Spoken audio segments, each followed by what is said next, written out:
Giọng đọc được phát hành bởi Trung tâm Không gian mạng Viettel. Chị gái Quy cho biết Quy đi làm tại thành phố Bắc Giang được một thời gian và mới xuống chỗ bạn làm ở thành phố Bắc Ninh chơi mấy ngày nay. Người gây ra vụ việc với Quy, theo chị chính là người bạn từng chơi với nạn nhân, chị gái nạn nhân. Chúng nó ra tay với con bé quá độc ác liên quan đến vụ việc cô gái 18 tuổi bị bạn cũ lao vào phòng rạch mặt, cổ và tay, phải khâu 60 mũi. Một lãnh đạo công an thành phố Bắc Ninh, tỉnh Bắc Ninh cho biết đơn vị này đang vào cuộc để điều tra, làm rõ. Giọng đọc được phát hành bởi Trung tâm Không gian mạng Viettel. Cảm ơn bạn đã sử dụng giọng đọc nhân tạo của Viettel. Các vết thương của nạn nhân. Danh tính nạn nhân được xác định là Nguyễn Thị Quy. Bạn đang nghe giọng đọc phát hành bởi Trung tâm Không gian mạng Viettel. Sinh năm 2001, trú tại Bắc Giang.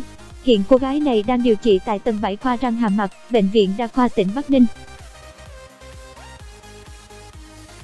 Chia sẻ với phóng viên, một người bạn đang chăm sóc Quy tại bệnh viện cho biết hiện sức khỏe của nạn nhân còn rất yếu, vẫn còn sợ hãi. Dịch vụ tổng hợp tiếng nói được cung cấp bởi Trung tâm Không gian mạng Viettel. Cảm ơn bạn đã sử dụng giọng đọc nhân tạo của Viettel. Trong khi đó, chị gái Quy chia sẻ, sáng nay khi lên mạng xã hội đọc được vụ việc trên, nhìn kỹ thì phát hiện đó chính là em gái mình. Bạn đang nghe tiếng nói nhân tạo, phát thanh từ Trung tâm Không gian mạng Viettel. Quy đang điều trị tại viện.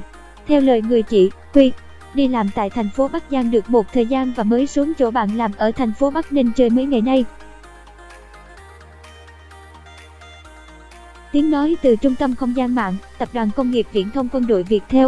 Cũng theo chia sẻ của người chị, nhóm đối tượng gây ra vụ việc với Quy chính là bạn bè từng chơi với nhau. Dù có mâu thuẫn như thế nào đi nữa, chửi, đánh nhau một vài cái còn được, nhưng đây cầm dao rạch mặt con bé như thế là không thể chấp nhận được. Tiếng nói từ Trung tâm Không gian mạng, Tập đoàn Công nghiệp Viễn thông Quân đội Viettel.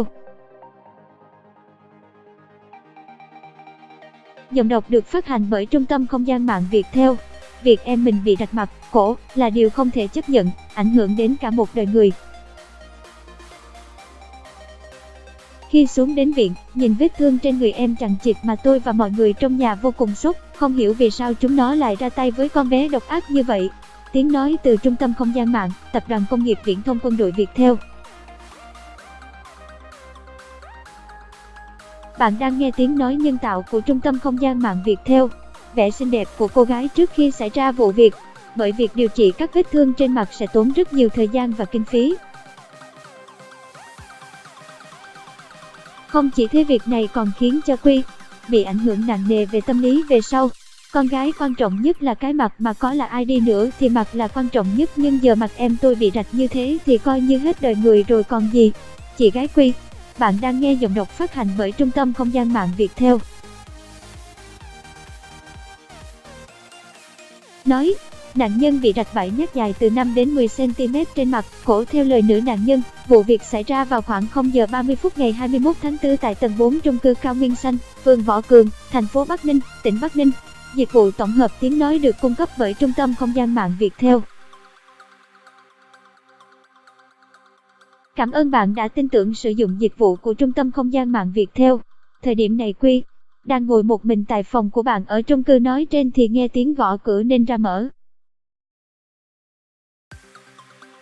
Bản quyền của Trung tâm Không gian mạng Viettel. Các vết thương khác của nạn nhân. Khi vừa mở cửa, Quy bị 3 cô gái xông vào đập phá đồ đạc. Dịch vụ tổng hợp tiếng nói được phát triển bởi Trung tâm Không gian mạng Viettel. Sợ hãi, Quy chạy vào góc bếp thì bị cả 3 người đuổi theo túm tóc, đánh đập. Quy vơ chiếc dao rạch giấy cầm chống trả và khiến một trong 3 cô gái bị thương ở tay. Dịch vụ tổng hợp tiếng nói được cung cấp bởi Trung tâm Không gian mạng Viettel. Vài phút sau cướp lại được con dao rạch giấy, một trong 3 người đó xông đến rạch liên tiếp vào mặt, tay, người tôi. Tổng cộng, tôi bị rạch 7 nhát dài từ 5 đến 10 cm trên mặt, cổ và khâu tổng 60 mũi. Giọng đọc cung cấp bởi Trung tâm Không gian mạng Viettel. Tiếng nói từ Trung tâm Không gian mạng Viettel. Hiện tôi đã trình báo công an để họ giải quyết. Quy cho biết, theo nạn nhân chia sẻ, bản thân từng chơi với một trong 3 cô gái nói trên. Bạn đang nghe giọng đọc phát hành bởi Trung tâm Không gian mạng Viettel. 1 năm trước xảy ra mâu thuẫn vì chuyện con gái song chưa giải quyết ổn thỏa. Từ đó, hai người chưa từng gặp lại nhau cho đến khi sự việc xảy ra.